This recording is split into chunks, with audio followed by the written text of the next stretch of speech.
नमस्कार। आज हम एक ऐसे विषय की गहराई में उतर रहे हैं जो जो शायद हम सबकी जिंदगी से कहीं ना कहीं जुड़ा हुआ है। कम आमदनी में एक बेहतर, एक अनुशासित वित्तीय जीवन कैसे जिया जाए? ये वो सवाल है जो महीने के आखिर में अक्सर कई लोगों को परेशान करता है कि भाई अब पैसा कैसे चलेगा। और यह सबसे दिलचस्प बात यह है कि ये चर्चा सिर्फ हिसाब किताब की नहीं है। हाँ, ये गणित से कहीं ज्यादा है। बिल्कुल, ये मानसिकता के बारे में है, हमारी आदतों के बारे में है, और इसकी शुरुआत ही एक बहुत ही एक बुनियादी लेकिन शक्तिशाली विचार से होती है कि बजट बनाना अमीरों का काम नहीं है। ये बात सुनने में थोड़ी अजीब लगती है ना? ज्यादातर लोग तो यही सोचते हैं कि भाई जब पैसे ज्यादा होंगे तब बजट बनाएंगे। हाँ, जबकि असलियत ठीक उल्टी है। सोचकर देखिए, जिसके पास बहुत पैसा है, अगर वो कुछ हजार रुपए बिना सोचे खर्च भी कर दे, तो शायद उसकी जिंदगी पर कोई खास असर नहीं पड़ेगा। सही बात है। लेकिन जिसकी आमदनी सीमित है, उसके लिए तो 100 रुपए का भी गलत फैसला पूरे महीने का बजट बिगाड़ सकता है। हाँ। इसलिए वित्तीय अनुशासन की सबसे ज्यादा जरूरत उन्हीं को है जिनके पास संसाधन सीमित है। ये एक शक्तिशाली टूल है, कोई मजबूरी नहीं। ठीक है, तो इसी विचार से शुरू करते हैं। अगर किसी को पहला कदम उठाना हो तो वो क्या होगा? ज्यादातर लोग सोचेंगे कि चलो खर्च कम करते हैं। हाँ, और यहीं पर लोग गलती कर जाते हैं। पहला कदम नियंत्रण के बारे में है ही नहीं, वो स्पष्टता के बारे में है। स्पष्टता। पहला नियम है, कुछ काटो मत, कुछ बदलो मत। बस 1 महीने तक अपने हर एक खर्चे को लिखो। हर एक खर्चा मतलब हर एक। वो जो नुक्कड़ पर 10 रुपए की चाय पी वो भी? हाँ, वो 10 रुपए की चाय भी, वो 20 रुपए का ऑटो का किराया भी।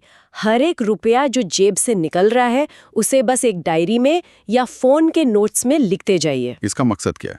मतलब खुद को बुरा महसूस कराना कि देखो कितना खर्च कर दिया? नहीं, बिल्कुल नहीं। इसका एकमात्र मकसद है उस सच का सामना करना कि आपका पैसा असल में जा कहाँ रहा है। ये तो एक तरह से अपनी वित्तीय सच्चाई का आईना देखने जैसा हुआ। आपने बिल्कुल सही शब्द इस्तेमाल किया। ये अंधेरे कमरे में लाइट जलाने जैसा है। जब तक लाइट बंद है, आपको अंदाजा भी नहीं होता कि कमरे में क्या क्या बिखरा पड़ा है। पर जैसे ही आप लाइट जलाते हैं, अपने खर्चों को लिखना शुरू करते हैं, आपको साफ दिखने लगता है। शायद पहली बार पता चले कि महीने में चाय सिगरेट पर 1000 रुपए चले गए, या ये बाहर के स्नैक्स पर 2000 रुपए खर्च हो गए। और ये जानकारी ही अपने आप में एक बहुत बड़ा कदम है। सबसे शक्तिशाली कदम, क्योंकि जब आपको ये स्पष्टता मिलती है ना, तो नियंत्रण अपने आप आने लगता है। ठीक है, तो मान लीजिए 1 महीना हो गया और हमारे पास ही सारा डेटा आ गया है। अब अगला कदम क्या होगा? यहाँ पर वो क्या कहते हैं 50-30-20 नियम की बात आती है ना? प्रतिशत इच्छाओं पर और 20% बचत पर। ये एक अच्छा फ्रेमवर्क है। लेकिन ये कम आमदनी वालों के लिए अव्यावहारिक हो सकता है। क्यों? क्योंकि उनके लिए तो घर का किराया, राशन, बिजली, बच्चों की फीस, ये सब मिलकर शायद 50% से ज्यादा हो जाता है। हाँ, ये तो है। तो फिर इसका कोई व्यवहारिक समाधान है? एक ज्यादा यथार्थवादी एक संशोधित नियम है, 60-25-15 का। 60-25-15। हाँ, 60% आपकी जरूरतों के लिए, किराया, राशन बिल, आने जाने का खर्च, ये वो खर्चे हैं जिन्हें टाला नहीं जा सकता। ठीक है। 25% आपकी इच्छाओं के लिए, जैसे मनोरंजन, कभी कभार बाहर खाना, और बचे हुए 15% बचत और निवेश के लिए। बिल्कुल। लेकिन यहाँ एक सवाल है, 15% बचत ये सुनने में तो अच्छा लगता है, पर क्या ये वाकई मुमकिन है?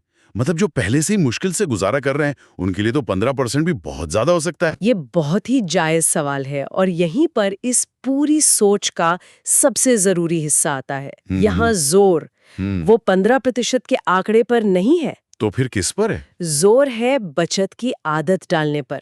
अगर आप 15% नहीं बचा सकते, कोई बात नहीं, 10% से शुरू कीजिए। 10% भी मुश्किल है, 5% से शुरू कीजिए। 5%? हाँ, अगर आमदनी 15,000 रुपए है, तो 5% हुआ 750 रुपए महीना। और अगर वो भी ज्यादा लगता है, तो 500 रुपए से शुरू करें। रकम छोटी हो पर आदत होनी चाहिए। एकदम। 100 रुपए की बचत भी 0 से तो इन्फिनिटिव रूप से बेहतर है, क्योंकि जब आप हर महीने एक छोटी रकम भी अलग रखते हैं, तो आप सिर्फ पैसा नहीं बचा रहे हैं, आप अपने अंदर एक अनुशासन बना रहे हैं, एक बचत का मसल बना रहे हैं। और यही आदत बाद में काम आएगी जब आमदनी बढ़ेगी। बिल्कुल। कई लोग ये सोचकर कभी शुरू ही नहीं करते कि इतने कम पैसे बचाकर क्या होगा, और यही सबसे बड़ी गलती है। ठीक है, तो हमने तय कर लिया कि बचत करनी है, लेकिन इसे करें कैसे? क्योंकि अक्सर होता तो यही है कि सोचते हैं महीने के आखिर में जो बचेगा उसे बचा लेंगे, और आखिर में कुछ बचता नहीं है। हाँ कुछ नहीं बचता। ये एक मनोवैज्ञानिक जाल है। इसका समाधान एक बहुत सरल लेकिन बेहद प्रभावी नियम है। पहले खुद को भुगतान करो। पे योरसेल्फ फर्स्ट। इसका क्या मतलब हुआ? मतलब जैसे ही सैलरी या आमदनी अकाउंट में आए, आपका पहला काम किसी और को पेमेंट करना नहीं होना चाहिए, न मकान मालिक को न बिजली कंपनी को। तो पहला काम क्या होना चाहिए? पहला काम होना चाहिए अपनी बचत का हिस्सा निकालना और उसे एक अलग जगह पर रख देना। अच्छा, मतलब बचत को एक खर्च की तरह मानना। खर्च नहीं, सबसे जरूरी बिल की तरह। जैसे आप जानते हैं कि किराया तो देना ही है, हाँ वो तो देना ही पड़ेगा। बिजली का बिल तो भरना ही है, वैसे ही अपनी बचत को भी एक नॉन नेगोशिएबल, मतलब एक गैर समझौतावादी बिल मान लीजिए। उस पैसे को तुरंत एक अलग बैंक खाते में डाल दें और फिर जो पैसा बचा है उसी में अपना बाकी का महीना चलाने की कोशिश करें। मतलब ये मान लें कि वो बचत वाला पैसा हमारे पास है ही नहीं। प्रिटेंड करो कि वो है ही नहीं।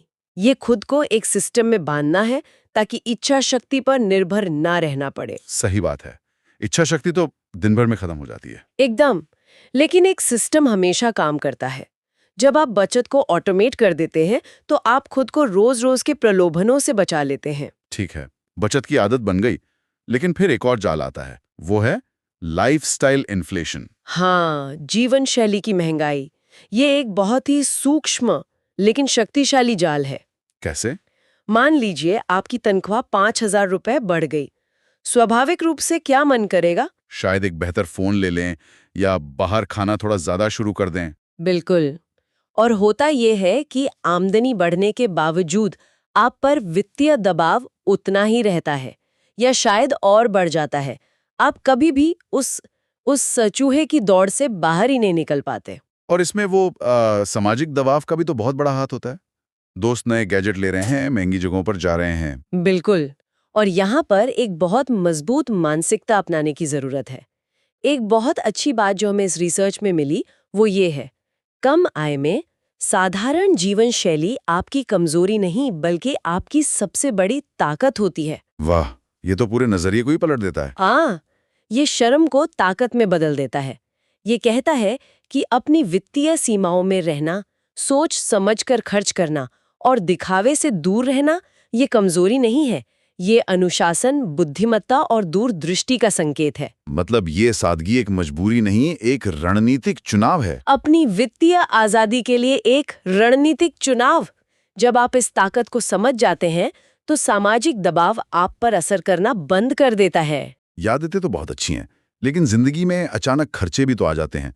कोई मेडिकल इमरजेंसी हो गई या गाड़ी खराब हो गई, यहीं पर इमरजेंसी फंड की बात आती है। और लोग सोचते हैं कि ये तो अमीर लोगों की चीज है। और सच ये है कि इसकी सबसे ज्यादा जरूरत कम आय वालों को होती है। ऐसा क्यों? क्योंकि जिसके पास पहले से ही पैसा है उसके लिए 10,000 का अचानक आया खर्चा बस एक मामूली असुविधा है। लेकिन जिसके लिए महीने का गुजारा करना ही एक चुनौती है, उसके लिए वही 10,000 का खर्चा एक पूरा वित्तीय संकट बन सकता है। बच्चे का बीमार पड़ जाना, ये छोटी छोटी घटनाएं पूरे परिवार को कर्ज के जाल में धकेल सकती हैं। तो ये इमरजेंसी फंड कितना बड़ा होना चाहिए? ये आंकड़ा ही डरा देता है कई बार। शुरुआत में बहुत बड़ा लक्ष्य नहीं रखना है।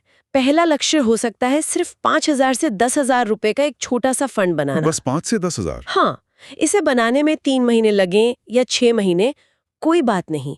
महत्वपूर्ण यह है कि प्रक्रिया शुरू हो। और ये छोटा सा फंड भी एक बड़ा मनोवैज्ञानिक सहारा देता होगा। बहुत बड़ा।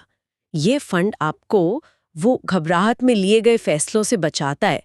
जब कोई विकल्प नहीं होता तो आप मजबूरी में दोस्तों से उधार मांगते हैं या उससे भी बुरा बहुत ज्यादा ब्याज वाले कर्ज ले लेते हैं। हाँ। ये छोटा सा इमरजेंसी फंड आपको सांस लेने की, शांत से सोचने की और बेहतर निर्णय लेने की जगह और समय देता है।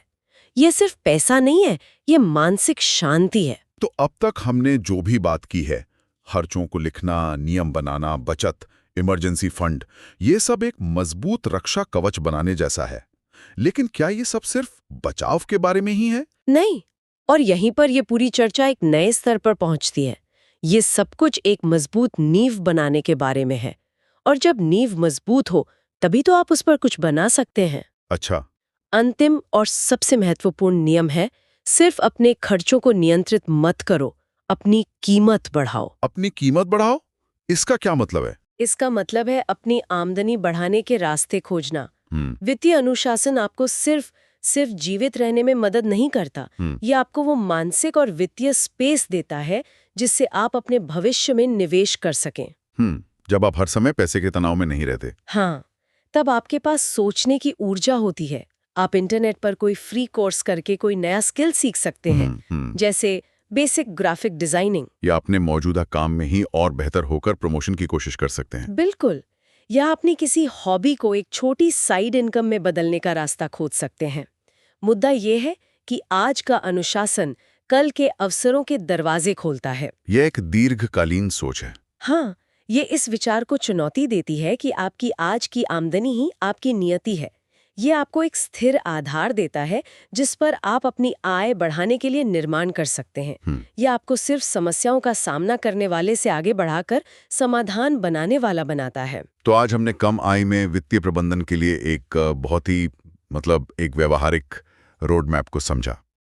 ये मानसिकता बदलने से शुरू होता है, फिर खर्चों पर स्पष्टता लाने, एक यथार्थवादी नियम बनाने और अंत में अपनी आमदनी बढ़ाने पर ध्यान केंद्रित करने तक जाता है। इस पूरी चर्चा का सार एक बहुत ही शक्तिशाली विचार में छिपा है। पैसों का स्तर छोटा हो सकता है, पर आपकी योजना का स्तर हमेशा बड़ा होना चाहिए। बिल्कुल, ये एक बहुत ही प्रेरणादायक सोच है। ये दिखाती है कि आपकी वित्तीय स्थिति चाहे जो भी हो, आपके पास स्मार्ट योजना बनाने और अपने जीवन को नियंत्रित करने की शक्ति हमेशा होती है। इस पूरी चर्चा से एक विचार मेरे मन में आ रहा है, जिस पर श्रोता सोच सकते हैं। जी। ये सारी रणनीतियां व्यक्तिगत अनुशासन पर केंद्रित है, जो बहुत अच्छा है। हाँ। एक व्यक्ति के लिए एक स्पष्ट खाका है, पर जरा सोचिए कि क्या होता है जब ये व्यक्तिगत आदतें एक व्यक्ति से आगे बढ़कर एक पूरे परिवार या एक छोटे समुदाय द्वारा अपनाई जाती हैं। पैसे के बारे में हमारी बातचीत कैसे बदलती है जब ये एक निजी संघर्ष न रहकर वित्तीय स्थिरता के निर्माण के लिए एक साझा रणनीति बन जाती है।